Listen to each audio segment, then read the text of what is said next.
Sabe a diferença entre embargos de execução e exceção de pré-executividade? Eu sou Cláudio Salgado e nesse vídeo de hoje vou te dar dicas importantes para você nunca mais errar essa situação. Então vamos lá.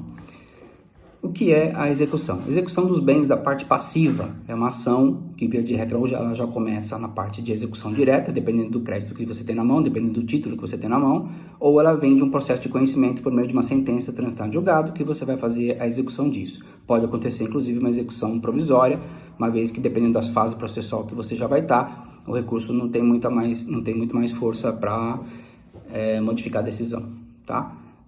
Então vamos lá. O que você precisa saber para fazer os embargos de execução ou a exceção de pré-executividade? De modo geral, as questões são mais ou menos as mesmas, não vai mudar muita coisa em relação ao que você precisa saber de uma coisa ou de outra e os requisitos de uma coisa ou de outra. Porém, o embargo do devedor, que é o embargo de execução, é previsto em lei, então você vai defender a execução dessa forma, no procedimento autônomo, é uma medida que tem que ser distribuída por dependência. Você vai recolher custas, todas as despesas normais de uma distribuição, inclusive para que você obtenha o resultado de suspensão da exigibilidade, no caso que pare a execução até que se discuta a questão dos embargos final, precisa fazer garantia, vai ter que depositar o valor ou dar um bem em garantia, dependendo do juízo ele vai determinar como ele quer que seja feito isso, tá?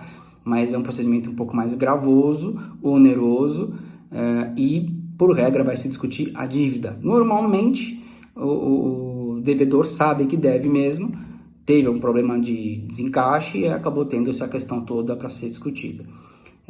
Normalmente você não vai conseguir discutir muito a questão do valor da dívida todo. Às vezes a questão também que vai ser discutida é juros, correção, parte da dívida já está paga, ou parte é inexigível, ou totalmente, ou é legítima, enfim, alguma coisa que você vai estar discutindo, que estão elencadas lá no rol no 525, e aí você vai ter as oportunidades de defesa. 15 dias, né, e segue dessa forma. Normalmente um pouco mais difícil, tá? Mas tem essa questão da exceção de pré-executividade, que alguns advogados nem sabem muito bem a operação dela, nem como é que trabalha, até porque não é previsto em lei, é um costume jurídico, é uma prática jurídica que vem sendo há muito tempo aceita, recebida e dá efeito. E é muito mais simples, muito mais fácil e, dependendo do foco que você precisa, vai resolver com muita tranquilidade. Por que a gente fala que é muito mais simples? Porque mera petição, na própria execução, não precisa de preparo, não precisa de custas, nada de muito objetivo, e você vai defender. Mas para que você faça a exceção de pré-executividade, você precisa ter certeza de que aquele título, aquele crédito, aquela decisão que está vinda já está liquidada por alguma outra forma, que também, da mesma forma, está no 525. Então você vai, eu até fiz uma anotação que eu acho importante ler, porque são alguns requisitos bastante importantes. Não vou ler todos os requisitos, assim como estão elencados na lei, mas para vocês terem uma ideia, a gente precisa ter também uma linha de raciocínio e trabalhar alguma coisa em matéria de exemplo, que fica mais prático, tá? Daqui a pouquinho eu já vou passar para você essa questão do 525. Mas na exceção de pré-executividade você vai discutir os vícios, os erros, as nulidades, mas você tem que ter uma certeza nisso, tá? Porque é um tiro único. Você pode entrar com ela a qualquer momento dentro da execução e você vai defender, tá?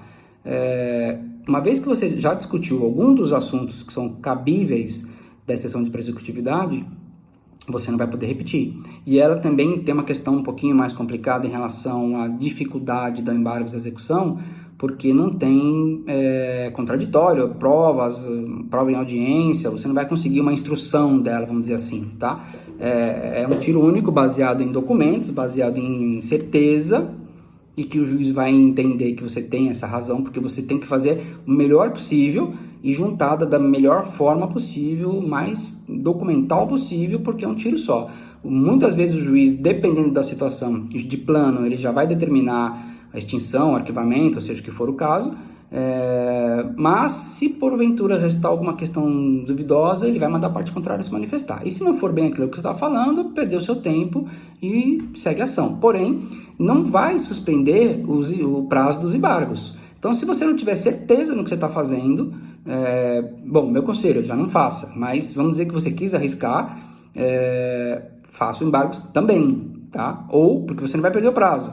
Aliás, você vai perder o prazo. Então, você entrou com exceção de pré-executividade e não fez os embargos lá achando que a sua exceção era certeza e não é, rodou, tá? Então a sua chance de defender a ação legitimamente por meio do embargo perdeu, tá? Porque a exceção de pré-executividade, embora ela não tenha prazo, mas ela também não vai suspender o prazo dos embargos. Então vamos lá voltar no 525, que eu acho bastante interessante isso. Só para vocês terem uma ideia, eu anotei aqui rapidamente, por questão, isso para os dois tipos de recursos, tá? No caso, a exceção de executividade não seria um recurso, mas vamos considerar que sim, para ficar mais fácil na hora de nomenclaturar a coisa aqui. Nulidade evidencial, né? Não tem muito o que errar, nulidade de citação. Ilegitimidade, inexequibilidade, uma penhora incorreta, uma inconsistência do juízo, alguma coisa que não está valendo, a ação está muito errada, muito superficial, o título não está ok, você pode ir por esse caminho. Entre outros exemplos aqui, não vou ficar lendo tudo, que senão vai ficar cansativo, tá? Mas você vê, você tem que ter um motivo que vai parar o processo, vai resolver o processo, porque a exceção, ela vem no sentido de exceção, ou seja, uma fora do normal, pré-executividade, pré-execução, não está podendo ter a execução, não pode existir a execução, então você tem que ter uma questão que vai ser discutida por ali, muito boa, muito objetivamente, que você vai resolver a questão do seu cliente, tá? Então isso tudo, que eu fiz algumas anotações, eu achei interessante depois a gente comentar alguma coisa sobre isso, vai resolver o seu problema. Então, por que uma, por que outra? Por que você pode fazer uma coisa, pode fazer a outra, ou pode fazer as duas? Volta naquele detalhezinho que eu falei, exceção de pré-executividade. Se você tem essas razões todas em mão, tudo direito, tudo ok, se você tem uma certeza que a sua execução não pode existir por qualquer motivo que seja, dentro daqueles elencados no 525, por que eu vou entrar com embargos para recolher custas, fazer garantia, demandar andamento processual mais longo, mais cansativo, discutir mérito, né? Não há necessidade disso. Então, se você já tem uma questão direta que você pode brecar o processo, resolve por ali, faz esse procedimento bem documentado, bem argumentado e vamos seguir em frente. Não tem problema nenhum em relação a isso, tá? Detalhe, mais uma vez, aqui eu volto a dizer que é importante você saber de algumas dicas aí. Não tem dilação probatória, tá? Você não vai conseguir juntar testemunha, não vai querer fazer requerimento para o juiz, não existe. Petição, documentos, muito bem feito e ponto final, tá? Não há questões aí que você vai poder ficar discutindo no processo se tem certo ou se está errado. Basicamente, você vai liquidar a ação, tá? Entra com exceção de pré-executividade, o embargo passou, que você não fez, perdeu o prazo, não há necessidade, se você está correto. Então, você não entra com essa questão dos embargos e vai discutir. Se, porventura, você tem qualquer questão que você tenha que discutir, por exemplo, às vezes a pessoa entrou com uma execução e você não está concordando com juros, ou não pagou totalmente a dívida, porque existem vários tipos de execução, você sabe disso. Mas vou dar só uma amostrazinha aqui para você ter uma ideia. Por exemplo, a gente está vindo com uma execução de um título judicial, uma sentença. Tá? Então, não tem muito o que fugir. A sentença de um processo de conhecimento resolveu e aí está mandando pagar. Então, você tem que discutir como vai pagar. Então, a execução você já pode entrar direto nisso, porque você tem um prazo de pagamento em 15 dias, ou o embargo, ou a defesa. Então, ali mesmo você já pode fazer a forma de pagamento, que aí, vocês sabem, você pode ir pelo CPC, 30% mais 6 vezes, com a correção, e vai pagando, não tem problema. Ou você pode entrar diretamente com a execução, quando tem um título executivo na mão. Vamos dar 2 exemplos aqui práticos, cheque com menos de 6 meses, você pode entrar aí com a cobrança dele, né, com a execução, ou uma confissão de dívida assinada com 2 testemunhas, você já pode executar também direto, que não tem muito problema. Não tem problema. Porém, a parte contrária vai embargar e vai trabalhar aquela questão de que deve ou não deve, se deve, quanto deve e tal. Porque acontece muitas vezes que tem alguns erros que a gente percebe que tem uma confissão de dívida. Vamos dizer que a gente tem uma confissão de dívida de 100 mil reais. E aí o devedor pagou 30 mil, 40 mil, alguma coisa assim, e o advogado, às vezes, não sabendo muito do jogo da execução, entra com o valor total. Porque, eu tenho uma confissão de dívida, o cara não pagou tudo, eu vou entrar com tudo, tá errado, tá? Você tem uma confissão de dívida de um valor de 100, se foi pago 30, 40, seja o que for, você tem que documentar isso, mostrar para o juiz que foi pago, atualiza o valor restante e entra só pela cobrança do valor restante. Seja correto. Essa é a questão. Porque eu já tive casos de defesa minha, em que eu defendi a ação e provei para o juiz que a parte que a pessoa estava cobrando, 30%, 40%, seja o que for da dívida, já foi paga. E aí, nesse caso, como eu tive que ter uma dilação probatória, porque a gente teve que provar pagamento e a pessoa, a parte contrária, teria que se manifestar, dependia de algum outro tipo de documento que a gente não tinha imediatamente em mão, foi feito por embargos de execução, que foi acolhido. Tá? Então, quer dizer, no julgamento dos embargos de execução, ele foi acolhido, o juiz entendeu realmente e ainda condena a parte contrária, no caso o credor, a honorários, porque o embargo é uma ação autônoma, então ele vai ter uma sentença, tá?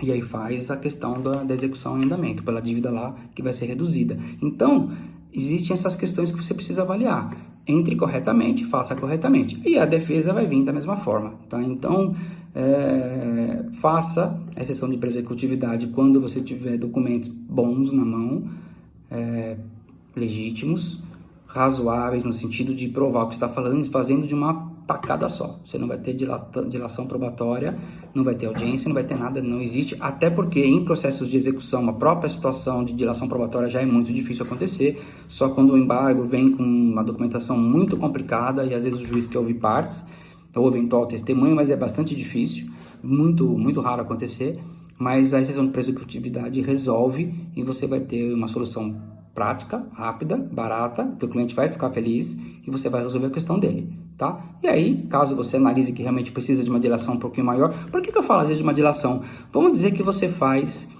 uma defesa de embargo, mas fala, poxa, mas eu defendi no embargos, mas por que dilação probatória se eu falei que eu paguei 20, ele falou que recebeu nenhum, e isso vai documental? Necessariamente não, porque pode ser feita necessidade de você fazer uma perícia, tá? Para saber se está sendo cobrado corretamente, se a atualização está correta, se juros moratórios, juros sobre juros, juros simples, juros remuneratórios. Então tem uma série de coisas que pode ser feita uma dilação probatória. Então aí sim você vai ter que ir para o caminho dos embargos de execução e vai discutir essa questão toda. Ainda detalhe, aí a gente vai entrar um pouquinho na questão da execução, mas eu vou só passar para pincelar. Qualquer decisão que venha da execução, no sentido de condenar ou não ao pagamento, aquela questão de finalização da execução, cabe recurso, apelação, né? É uma sentença, então você pode apelar dessa execução, pode apelar dos embargos, e aí vai seguir dessa forma. Coisa que na exceção de pré-executividade não funciona, é simplesmente mero procedimento sequencial do processo, mera petição simples, que o juiz decide de um jeito ou de outro e o processo segue normalmente. Só que se você não embargou lá atrás, você perdeu o prazo. Então aí a questão já fica um pouco mais complicada, que você já vai ter que ir para pagamento, porque provar que pagou já foi, né? Então, um acordo, parcelamento, seja que for, como você vai trabalhar isso, mas a chance aí vai para esse caminho, ok? Um abraço e até o próximo vídeo.